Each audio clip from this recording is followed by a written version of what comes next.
এটা বেদাতি গো মাহফিল যাইয়েন না।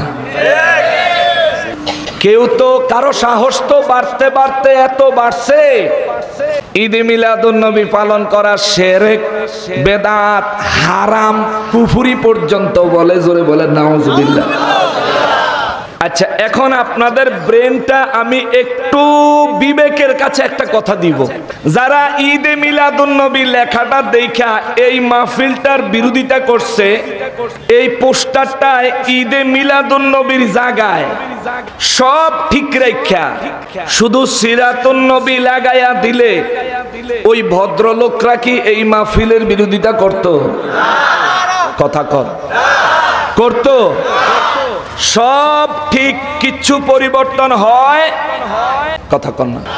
কোনো কিচ্ছু পরিবর্তন না করে শুধু ঈদে মিলাদুন নবীর জায়গায় সিরাতুন নবী লাগাইয়া দিলেই এই মাহফিল বেদাত হইতো না, হারাম হইতো না, শিরিক হইতো না, গুনার কাজ হইতো না, যাইয়েন না কইতো না, নিজের পকেটেতে পয়সা দিয়া অটো ভাড়া করে দিব, যাইয়েন। ঠিক কি রাখুন?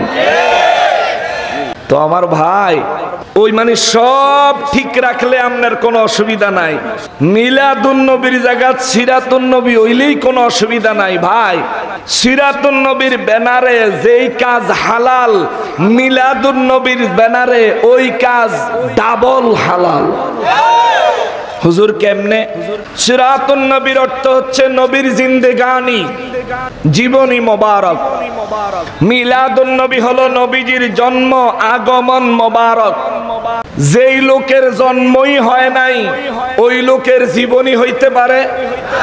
কথা বলেন, পারে? আপনার আমার জীবনী আছে না নাই?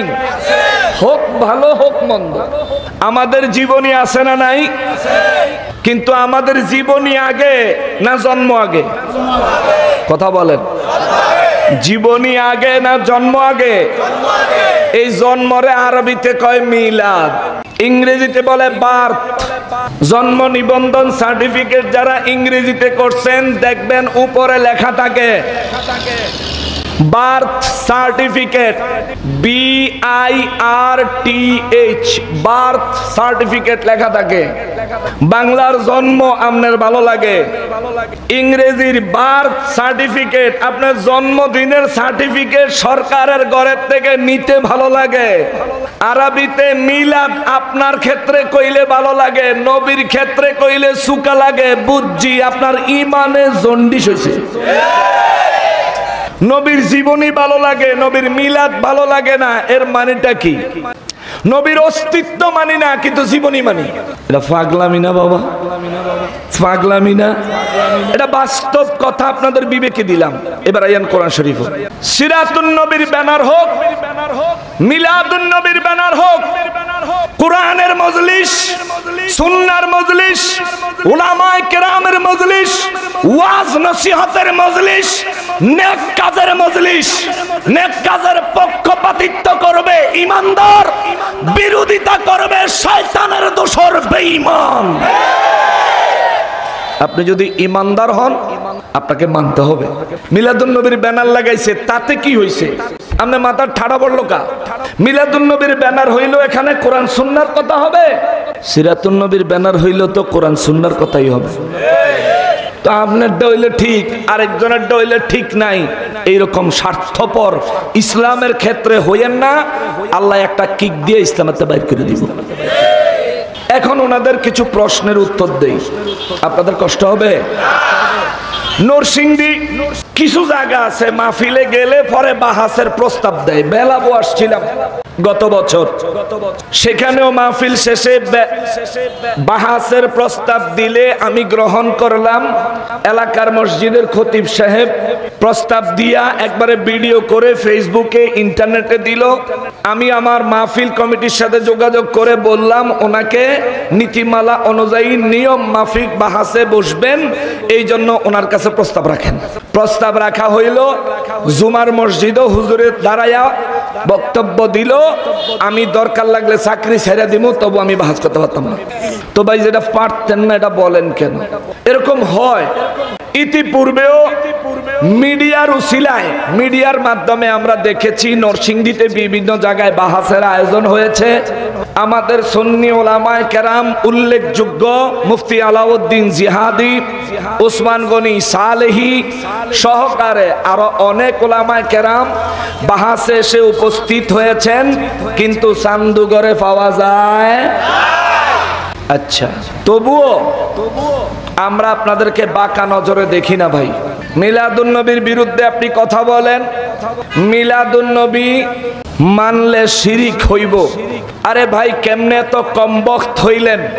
নবী স্রষ্টা নয়, নবী হলেন সৃষ্টি, নবী খোদা নন, নবী হলেন বান্দা। আর যে সৃষ্টি, যে বান্দা, তার জন্ম অবশ্যই আছে, মানতেই হবে, মানলেই ইমানদার। আর কোন সৃষ্টির জন্ম না মানাটা শিরকি কুফরি। কারো কাছ থেকে জন্মগ্রহণ করেন নাই যিনি, তিনি কে? সবাই এই দলিল পারেন, লাম ইয়ালিদ ওয়া লাম কুল হুয়াল্লাহ সূরা। আল্লাহ স্ট্রেট ফরওয়ার্ড জবাব দিছে, আমি একমাত্র রব, আমি কারোর থেকে জন্ম নেই নাই, কাউকে জন্ম দেই দেই। তাহলে মিলাদ নাই কার? কথা কেন? মিলাদ নাই কার? মউত নাই কার? শুরু আছে কিন্তু শেষ নাই কার? জোরে বলেন কার? হুয়াল আউয়ালু ওয়াল আখিরু ওয়াজ যাহিরু ওয়াল বাতিনু, ঘোষণা কার? জোরে বলেন কার? ভাই, মিলাদ নাই আল্লাহর, নবীর মিলাদ আছে। নবীর মিলাদ মানলে যদি আপনি শিরিক বলেন, আমি বলবো আপনার এলেমের ঘাটতি আছে। নবীর মিলাদ মানলেই ইমানদার, না মানলেই শিরিক, মুশরিক হয়ে যাবে। এতক্ষণে আপনার ঘরে বাংলা ওয়াজ করলাম, যৌক্তিক কথা বললাম। এবার আসেন কোরআন শরীফে। আমার নবীজির মিলাদ সম্পর্কে, মিলাদের মাস আসলে, মিলাদের সময় আসলে, আজকে কি এখানে জুলুস হয়েছে? মারহাবা কন্যা।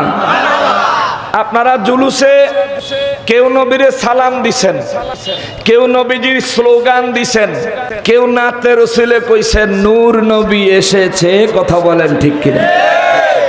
তিনটা কাজ করছি আমরা। কেউ সালাম দিছি, কেউ স্লোগান দিছি, কেউ নাতে রসুলে নূর নবী এসেছে বলছি। এই তিনটার কোনটা না জায়েজ? আপনি ভাই দলিল থাকলে দিয়েন, আর তিনোটা জায়েজ, আমি দলিল দিতেছি। নূর নবী এসেছে, নবীজির আগমন হয়েছে, এই কথাটা সুন্নিরা তো বলছে সৃষ্টির পর পর পর পর আইসা, আমার নবীর যুগে এখন 1450 বছর পরে আইসা আমরা নাইলে আজকে কইছি নূর নবী এসেছে। আল্লাহ নিজে 1450 বছর আগে কোরআন শরীফে সূরা তাওবার 128 নম্বর আয়াতে স্বয়ং আল্লাহ নিজে বলছে, লাকাদ জাআকুম রাসূলুন, আমার রাসূল এসেছে। জোরে কর, আরো জোরে বলেন। তাহলে নবী এসেছে, নবীজির আগমন হয়েছে, সর্বপ্রথম বলছে কে? জোরে বলেন কে? ওই আল্লাহর কথা আমরা বলছি, তোমার ভালো লাগে না কেন ভাই?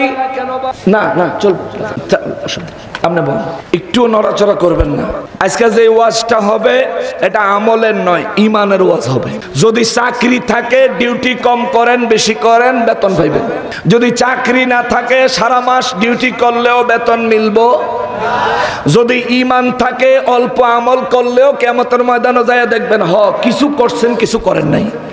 আর যদি ইমান না থাকে যত কাজই করেন, কোরআন শরীফে আল্লাহ বলেন যাদের ইমান নাই কিন্তু ভালো কাজ করে, আবার পরকালে প্রতিদানের আশা করে, আল্লাহ বলেন মরুভূমির মধ্যে মরিচিকা দেখে পানি মনে করে মরিচিকার পিছনে ছুটলে যেমনি ভাবে পানি তো পায় না, পিপাসা আরো বাড়ে, মৌতের কোলে ঢলে পড়ে, ঠিক তেমনি ভাবে যাদের ইমান নাই কিন্তু নেক আমল করে, পরকালে প্রতিদানের আশায় প্রতিদান তো পাবেই না, আমল নামায় আমল তো খুঁজে পাবেই না, নসিবে জান্নাত নয় জাহান্নাম ঝুটবে। জোরে বলেন নাউজুবিল্লাহ। তাহলে নবীজি এসেছেন, আমরা তো নূর নবী এসেছে বলছি, আল্লাহ তো আরো গ্রেড বাড়ায়া রসুল বলছেন। সুবহানাল্লাহ। নবী কারে কয়? যার কাছে নবুয়ত আছে, আসমানি কিতাব এখনো আসে নাই, এই কিতাবের বিজ্ঞান, সায়েন্স, হিকমত এখনো আসে নাই, তিনাকে বলা হয় নবী। রসুল কারে কয়? যার কাছে নবুয়ত আছে, যার কাছে আসমানি কিতাব আছে, যার কাছে এই কিতাবের সমস্ত সায়েন্স, বিজ্ঞান, যাকে আরবিতে হিকমত বলা হয়, এই সমস্ত বিষয়ের ইলম যার কাছে আছে, তাকে বলা হয় রসুল। জোরে পড়েন সুবহানাল্লাহ। তাইলে আমার নবীর ক্ষেত্রে আমরা আজকে জুলুসে কইছি নূর নবী এসেছে, আল্লাহ গ্রেড বাড়ায়া দিয়া কয় লাকাদ জাআকুম রাসূলুন, নবী তো আসছেনই, নবীর যোগ্যতা সহ আমি বর্ণনা করলাম, আমার রসূল এসেছে। নবী একা নয়, কোরআন নিয়ে, কোরআনের হিকমত, বিজ্ঞানের ইলম নিয়ে আমার হাবিব কমপ্লিট রসূল হয়ে এসেছে।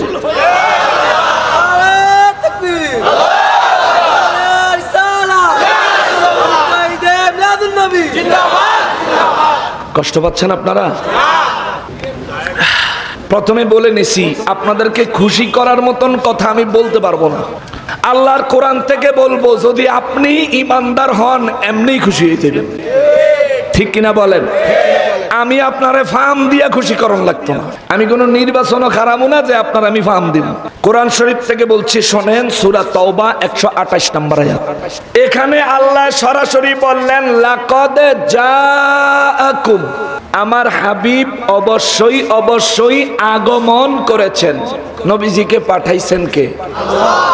আল্লাহ পাঠাইছেন বলতে পারতেন না, বলে আল্লাহ নবীজি নিজে আগমন করেছেন বললেন। এতে করে আল্লাহ পাঠায় নাই, এটা প্রমাণ হইছে? এটা প্রমাণ হয় নাই। প্রমাণ হইছে যে আমার হাবিবের মর্যাদা, মর্তবা আমি আল্লাহর কাছে এত, আমি আল্লাহ নিজে আমার হাবিবের কথা বলতে গেলে সম্মান দিয়ে কথা বলি। তোমরা যারা উম্মত শিক্ষা গ্রহণ করো, সম্মান দিয়ে কথা বলো। জোরে কোন সুবহানাল্লাহ।